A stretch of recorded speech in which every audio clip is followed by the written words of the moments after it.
SIR এর নামে সাধারণ মানুষকে হয়রানি করা হচ্ছে বলে অভিযোগ করেছে তৃণমূল।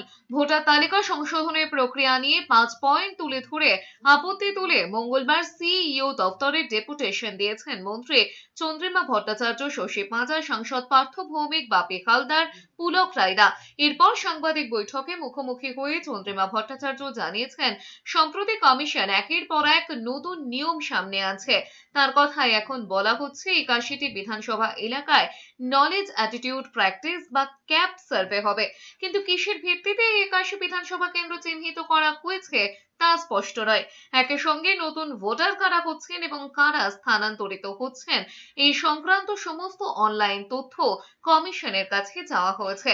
তাদের অভিযোগ, এতদিন কমিশনের তরফে জানানো হয়েছিল 2002 সালের ভোটার তালিকায় বাবা, মা, ঠাকুমা বা ঠাকুরদার নাম থাকলে ভোটার পরিচয় প্রমাণের ক্ষেত্রে যথেষ্ট, কিন্তু হঠাৎ করে তাদের সঙ্গে সম্পর্কের প্রমাণ চাওয়া হচ্ছে।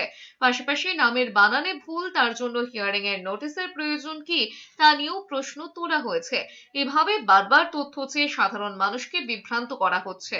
এই যে এতদিন বললেন যে 6 জনের তাদের রিলেশনশিপটা অ্যাকসেপ্টেড, অর্থাৎ বাবা, মা, ঠাকুমা, ঠাকুরদাদা, দিদা, দিদিমা, এটা অ্যাকসেপ্টেড, এখন আবার তাদের সম্পর্কিত ডকুমেন্টস গুলো চাইছেন।